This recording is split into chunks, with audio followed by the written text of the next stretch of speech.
Hello there. Welcome to Lena's Lane. In this episode of Case Files, I'll be sharing with you the case of Recy Taylor. So make sure you stay tuned for more.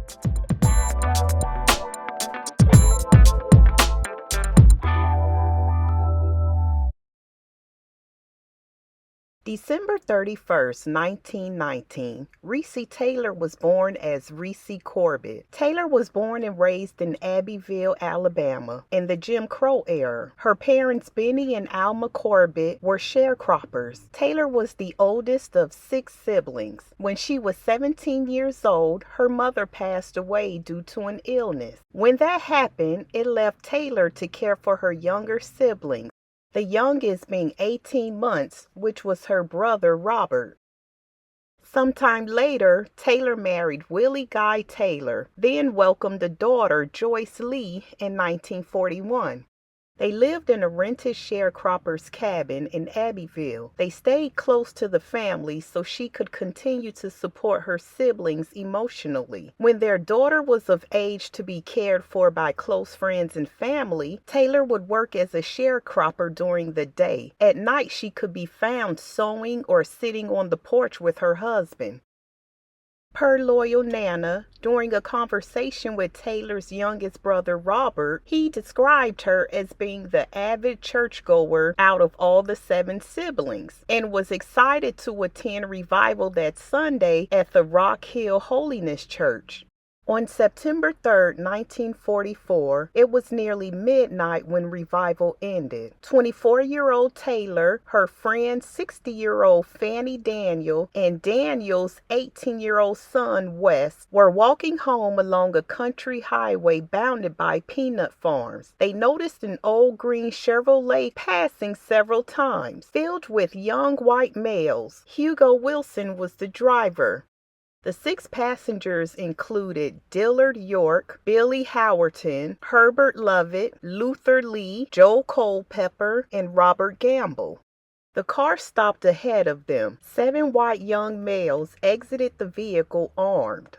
Herbert Lovett, then a 24-year-old U.S. Army private, was wielding a firearm, told Taylor and the Daniels to stop. When they ignored him, Lovett raised his firearm. Lovett then went on to say, "We're looking for this girl right here. She's the one that cut that white boy," referring to another kid by the name of Tommy Clarkson, in Clompton this evening. Lovett went on to add that the sheriff, George H. Gramble, sent them to find the alleged assailant. Taylor attempted to run, but ran into a fence. Lovett cocked his firearm and told her, "I'll unalive you if you run." Lovett then walked her back to the car blindfolded and shoved her in. All 7 males got back into the car and drove away. Instead of taking her to the police like they said they were, they drove a few miles up the road. The car turned off the main highway onto a path into the woods. They stopped in a grove of pecan trees. Lovett demanded that Taylor undress. She begged to go home to her husband and family. Lovett was the first of 6 men who assaulted Taylor. Billy threatened to cut her throat if she didn't act like she was with her husband. After several hours, they blindfolded her and dropped her off on the highway, but not before threatening to unalive her if she told anyone. After getting her bearings, she began the long walk home. Unbeknownst to her, right after she was kidnapped, the Daniels reported the incident. Unable to find the sheriff, Daniels found Will Cook, who was the former chief of police, and Taylor's father, Benny Corbett. Cook and Corbett went searching for Taylor. As she approached the 3 Points intersection, a vehicle approached her. Inside was her father and Will Cook. By the time they found her, it was almost 3 in the morning. They took her to Cook's shop where her husband, the Daniels, and 2 police officers were waiting for her. Taylor reported the violent attack to the police. The Daniels were able to track down the Henry County Sheriff, George Gramble. Since Taylor didn't know the name of her assailants at the time, she was able to identify the vehicle they were in.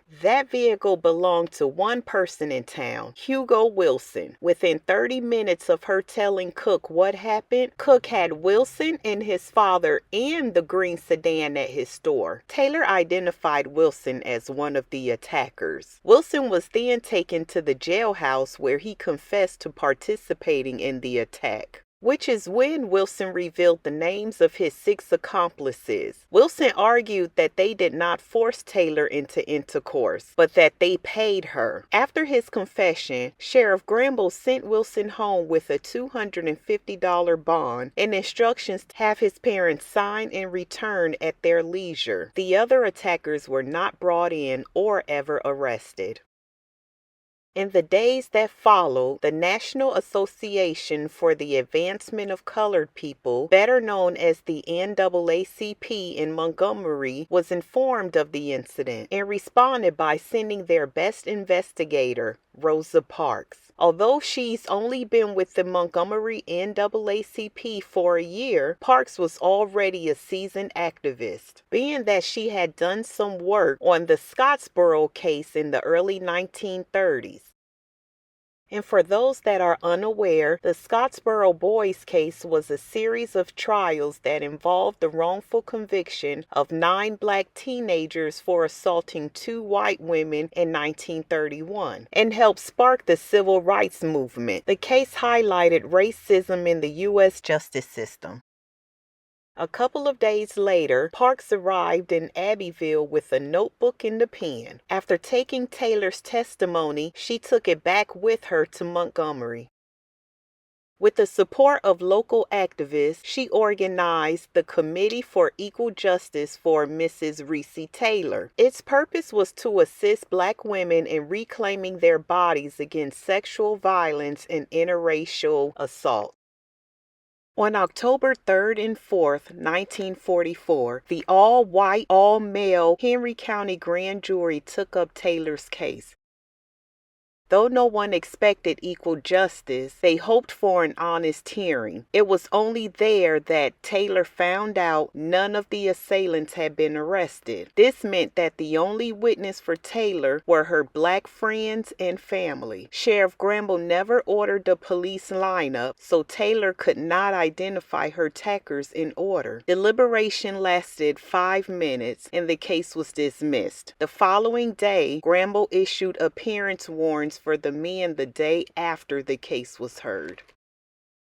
The next day, Taylor's house was set on fire while the family was asleep. The Taylor family moved in with her father and siblings. Her father would take guard every night in a tree while remaining armed until daybreak. Another precaution he took was to not allow the children to play out of sight with the local children.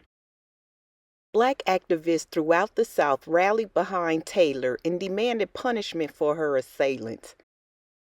Alabama Governor Chauncey Sparks received numerous telegrams, postcards, and petitions calling for justice. He worried that Taylor's case would quickly become another Scottsboro.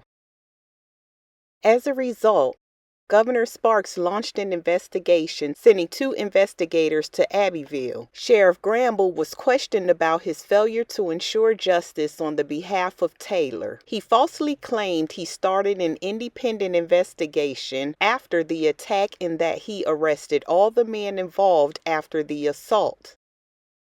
To discredit and intimidate Taylor, Gramble took Governor Sparks' 2 private investigators aside and claimed that Taylor had a reputation around town. Gramble claimed she had been treated for venereal disease and was arrested several times upon written requests from the county health officer. Cook backed up the sheriff's story. After the Assistant Attorney General John O'Harris came to Abbeville, Gramble changed his story, claiming that her reputation is as good as any Negroes in that community.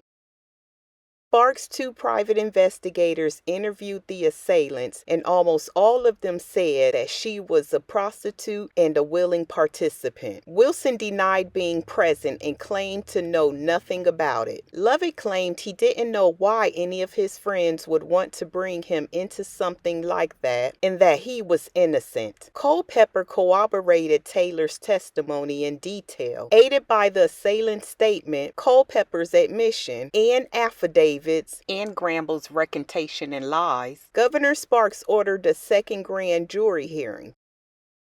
The case was once again heard by an all-white, all-male jury on February 14, 1945.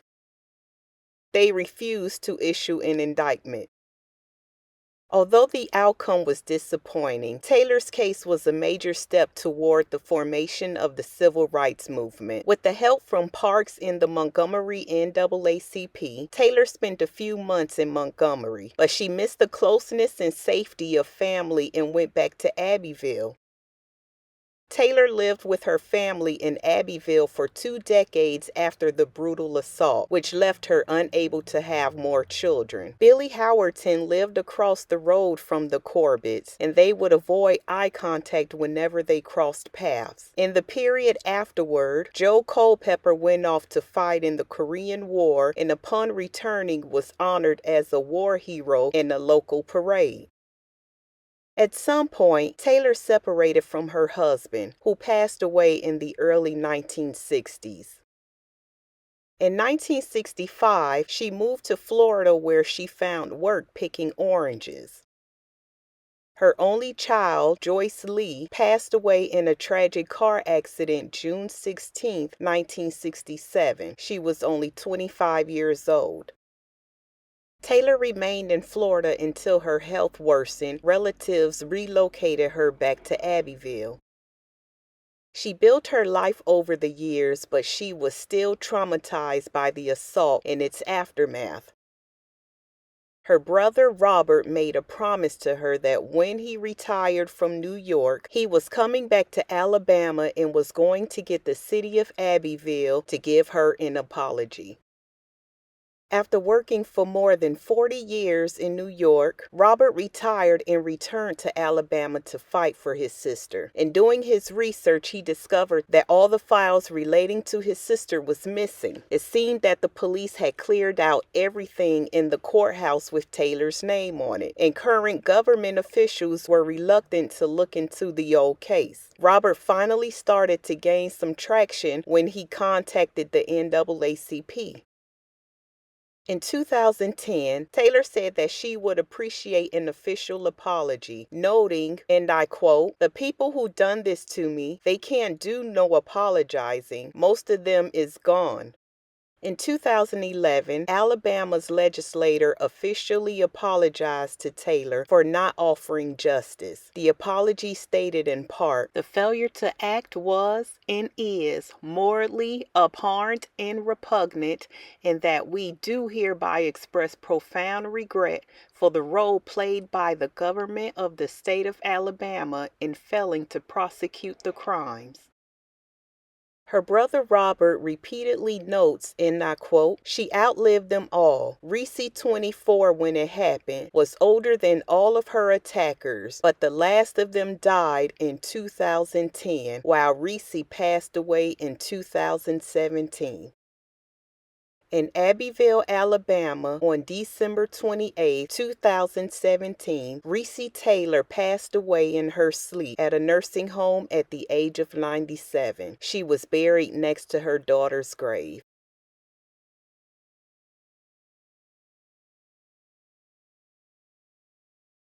That was the case of Recy Taylor. Down in the comments section, let us know whether or not you heard of this case. What were your thoughts? Let's talk about it. And thanks for watching. Bye for now.